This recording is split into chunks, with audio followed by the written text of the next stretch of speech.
മേഘയ്ക്ക് ഇപ്പൊ കുഴപ്പമൊന്നുമില്ല. അനു ഇപ്പൊ കഷായം എടുത്ത് കൊടുത്തിട്ടേ ഉള്ളൂ. ഞങ്ങളിപ്പോ ഇറങ്ങാണ്, വൈകുന്നേരം വരാം. വാ.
ഇപ്പൊ നീ കണ്ടത് മറ്റാരും അറിയാൻ പാടില്ല. മനസ്സിലായോ? ഇത് പുറത്തെങ്ങാനോ അറിഞ്ഞ നിന്റെ ചോരയായിരിക്കും ഞാനിനി എടുക്കാൻ പോകുന്നത്.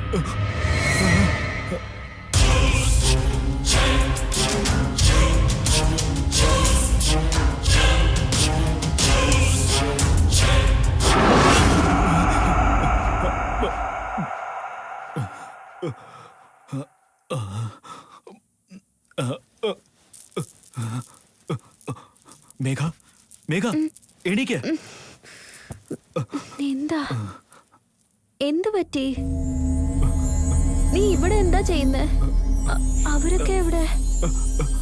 അവിടെ ചോര, ചോര. That's okay. ഉറക്കത്തി പല്ല് കൊണ്ട് കാണും.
ഇതിന്റെ എല്ലാത്തിന്റെ കാരണം ആ പുസ്തകമാണ്.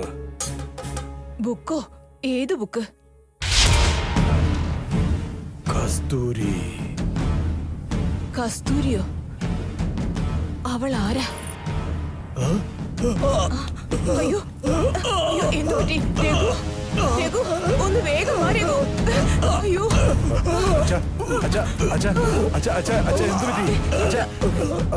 This looks interesting. Listen carefully. കസ്തൂരിയുടെ മനസ്സിൽ ഒരു പ്രേമം പൊട്ടിവിടർന്നു.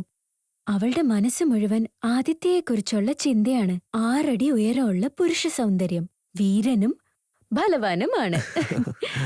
സുന്ദരനായ രാജകുമാരൻ, കഴുത്തിനു മുകളിൽ ഭംഗിയുള്ള ഒരു കറുത്ത അരേ. മറുക്. നിനക്കും അതുപോലൊരു മറുകില്ലടാ. കാർമേഘം പോലെ ഇടതൂർന്ന മുടി, സൂര്യനെ പോലെ പ്രകാശമുള്ള കണ്ണുകൾ. എത്ര നോക്കിയാലും കൊതി തീരില്ല. എന്റെ അമ്മോ, ആ ദൈവത്തിന്റെ സൃഷ്ടി എങ്ങനെയുണ്ട്? ഈ ബുക്ക് എപ്പോ എഴുതിയതായിരിക്കും? ആ, ഏകദേശം ഒരു 700 years. കാർബൺ റീഡിംഗ് ചെയ്താലേ കൃത്യമായി പറയാൻ പറ്റൂ. 700 yearsോ? അപ്പോ അതേ മറുകും അതേ മുടിയും. അപ്പൊ ആ കാലത്ത് നിന്നെ പോലെ ഒരുത്തൻ ഉണ്ടായിരുന്നിരിക്കണം. അവരുടെ പൂർവ്വജന്മത്തിലെ കഥ എന്നാ തോന്നുന്നത്. ആയിരിക്കാം. ഞാനൊരു രാജാവായിരിക്കാം. ഇവളെന്റെ രാജ്ഞിയായിരിക്കാം.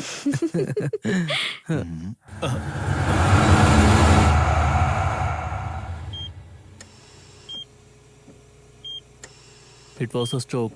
മേജർ ഒന്നുമല്ല, എന്ന് വെച്ച് ചെറുതുമല്ല. റൈറ്റ് സൈഡ് മാത്രം ഒന്ന് പാരലൈസ് ആയിട്ടുണ്ട്. സംസാരിക്കാനും കുറച്ച് പ്രയാസപ്പെടും. ഞാൻ പറഞ്ഞില്ലേ, ഇതത്ര സീരിയസ് ഒന്നുമല്ല. പെട്ടെന്ന് തന്നെ സുഖമാകും. 2-3 മാസം ആകും. കുറച്ചൊരു ക്ഷമ വേണം, അത്ര തന്നെ. ഞാൻ പോയിട്ട് വരാം.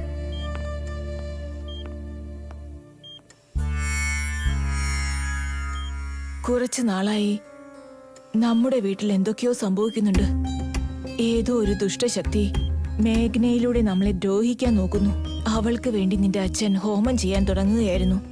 അതിനുള്ള എല്ലാ ഏർപ്പാടുകളും ചെയ്തു. എന്നാൽ അത് ചെയ്യാനാവാതെ തടസ്സം നേരിട്ടു. എനിക്ക് തോന്നുന്നത് അച്ഛൻ എന്തോ മനസ്സിലാക്കിയെന്നാ. ആ കാര്യം എന്നോട് പറയാൻ പോവുമായിരുന്നു. എന്നാൽ അതിനുള്ളിൽ ഇങ്ങനെയൊക്കെ സംഭവിച്ചു. നീയും നിന്റെ അച്ഛനും തമ്മിൽ എന്തൊക്കെ പ്രശ്നങ്ങളുണ്ടെങ്കിലും ഇപ്പൊ അതെല്ലാം മാറ്റിവെച്ചുകൊണ്ട് അച്ഛൻ എന്താണോ മനസ്സിലാക്കിയത് ആ കാര്യം നീ കണ്ടുപിടിക്കാൻ ശ്രമിക്കണം. അച്ഛൻ ഒരുപക്ഷെ സംസാരിക്കാനാവില്ലായിരിക്കും. എന്നാൽ നിങ്ങൾ രണ്ടുപേർക്കും ജ്യോതിഷത്തിന്റെ ഭാഷ നന്നായിട്ടറിയാം. അതുവഴി ഒന്ന് ശ്രമിച്ചു നോക്കൂ മോനെ.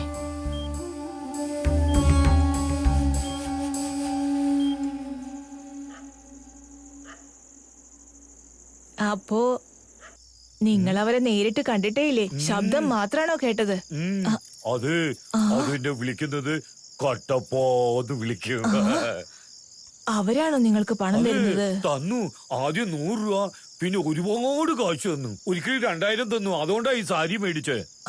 ഇല്ലില്ല, നിങ്ങൾ എന്തോ നുണ പറഞ്ഞോണ്ടിരിക്കുക. നോക്ക്, എന്റെ അമ്മയാണ് സത്യം, നിന്റെ മേലും സത്യം ചെയ്യാം. അതെ, നിങ്ങൾക്ക് പേടി തോന്നുന്നില്ലേ? അവരുടെ ശബ്ദം മാത്രമല്ലേ കേൾക്കുന്നുള്ളൂ, പണവും കൊടുക്കുന്നു എന്ന് പറയുന്നു. ഇത് നോക്ക്, അതൊരു പ്രേത. ആണെങ്കിൽ എന്താ? അതിന് എന്നെ ഇഷ്ടായി, എനിക്ക് അതിനെ ഇഷ്ടായി. അത് പ്രേതമാണെങ്കിലും ആരാണെങ്കിലും എനിക്കെന്താ? ഇല്ലില്ല, നിങ്ങൾ പറയുന്നത് ഞാൻ വിശ്വസിക്കില്ല. നിങ്ങൾ എന്തോ നുണ പറയാ. നിങ്ങൾക്ക് വേറെ വഴിക്ക് എന്തോ പണം കിട്ടുന്നുണ്ട്. ഒന്നുകിൽ കടം വാങ്ങിയതായിരിക്കും, ഇല്ലെങ്കിൽ മോഷ്ടിച്ചതാവും. നിങ്ങൾ മോഷ്ടിച്ചതാണെന്ന് എനിക്ക് ഉറപ്പാണ്. നോക്ക്, മര്യാദയ്ക്ക് നാളെ നീ എന്റെ കൂടെ വരണം. സംഭവിക്കുന്നത് കണ്ടോ? അപ്പോഴേ അറിയൂ ഞാൻ പറയുന്നത് സത്യമാണോ കള്ളാണോന്ന്. രസം അങ്ങോട്ട് ഒഴിക്ക്. കഴിക്കേ.